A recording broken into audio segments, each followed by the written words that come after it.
All right, let's kick things off with this quote. The man whose semen is strong, his mind is also strong. Whoa, that's a pretty intense statement, isn't it?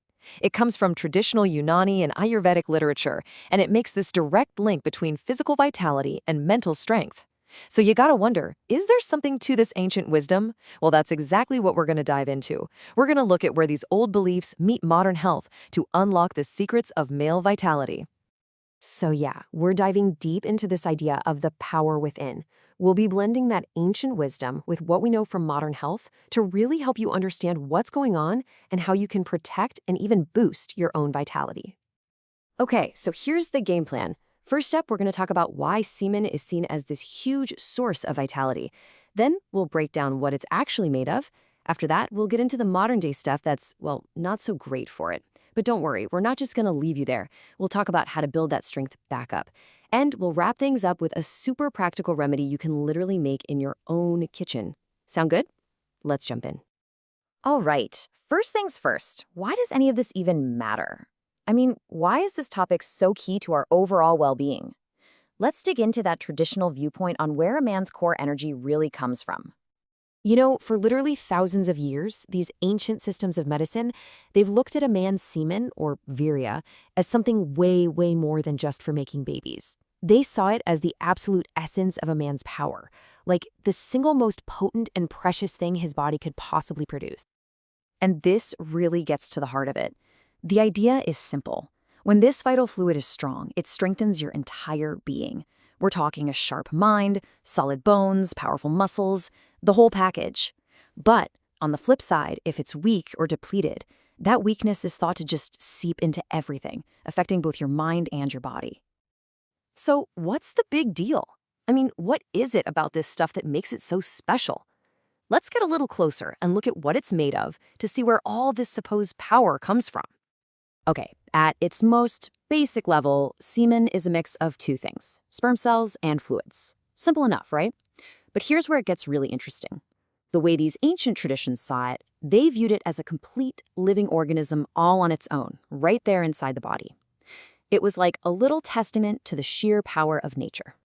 And you can break it down into these two beautiful parts. You've got the life cell, that's the sperm, obviously, and then you have the energy water, that's all the seminal fluids. And when you put them together, bam! You get this incredibly potent substance that's basically the essence of life itself. And this is a really profound thought. Just stop and think about it for a second. If this one substance has the power, the actual blueprint, and the energy to create a whole new life, a new person. Just imagine what kind of incredible power and nourishment it must hold for the body that it comes from. It's a pretty compelling idea.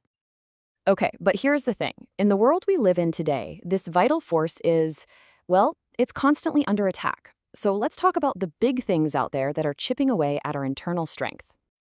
So according to our source, Dr. Khan, there are basically three big vitality killers. First up is emotional distress. You know, all the stress, the tension, the worry that just comes with modern life. The second is addictions, and that can be anything. And number three, poor nutrition. We're talking about a diet that just fills the stomach but doesn't actually feed the body. And that last point about nutrition brings us to this incredibly powerful idea. Think of it this way. Your diet can either be amrit, which is like a life-giving nectar, or it can be zehar, a straight-up poison. It's a pretty stark choice, isn't it? Every single time you eat, you're making that choice. Are you going to fuel your body with medicine, or are you going to harm it with poison? The power is literally on your plate. Okay, so we know what we're up against. That's the bad news. The good news, we can absolutely fight back. So now, let's flip the script and talk about how to tackle these threats and start reclaiming our strength and vitality. And wouldn't you know it, the solution is basically the mirror image of the problem. It comes down to these three pillars of strength. First, actively create emotional well-being. Second, get rid of those harmful addictions. And third, switch to a diet that's packed with real nutrients. It's a clear, straightforward plan. This really requires a major shift in how we think about food, right? We have to stop thinking of it as just something to fill our stomach when it rumbles. Instead, we need to start seeing our plate as a pharmacy. Every single meal is a chance to heal, to strengthen, and to literally build a better body from the inside out. All right, now for the really fun part. Let's get practical. we're going to head into what I like to call the kitchen pharmacy. And I'm going to walk you through a powerful, all-natural remedy you can make right at home. Seriously, get ready. This is a simple but incredibly powerful home remedy that's designed to boost your vitality and really strengthen your body from the core. So here are the 5 core ingredients you're going to need. And the best part, you use them all in equal amounts.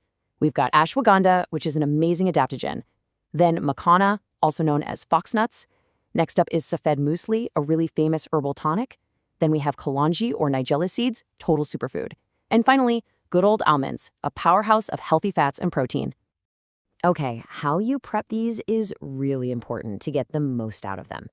For the ashwagandha and safed muesli, you can just grab the powder, nice and easy.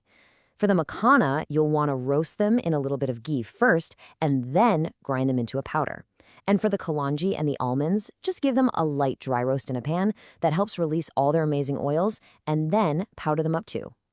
So once you've got all 5 powders ready to go, the rest is honestly a piece of cake. Step 1, mix everything together really, really well. You want a nice uniform blend. Step 2, the dose is just 1 spoonful. And step 3, you take it twice a day, either with some milk or just water, whatever works best for you. And hey, just a quick but really important note on safety. This remedy is considered safe for most guys, pretty much from age 18 to 80. But as always, if you have any kind of serious illness or a pre-existing condition, please just have a quick chat with your doctor before you start. It's always the smart thing to do. And so we've kind of come full circle, haven't we? We're right back to that fundamental truth that real, lasting health and strength, they don't come from a pill bottle. They come from our kitchens. The most powerful medicine you can possibly find on this planet is sitting right there on your plate. So what we've really uncovered here is this deep connection between how we live, what we eat, and that core vitality inside of us. It's a huge reminder that we're not just passengers. We are in the driver's seat when it comes to our own health. So I'll leave you with this question. What are you going to choose to put on your plate?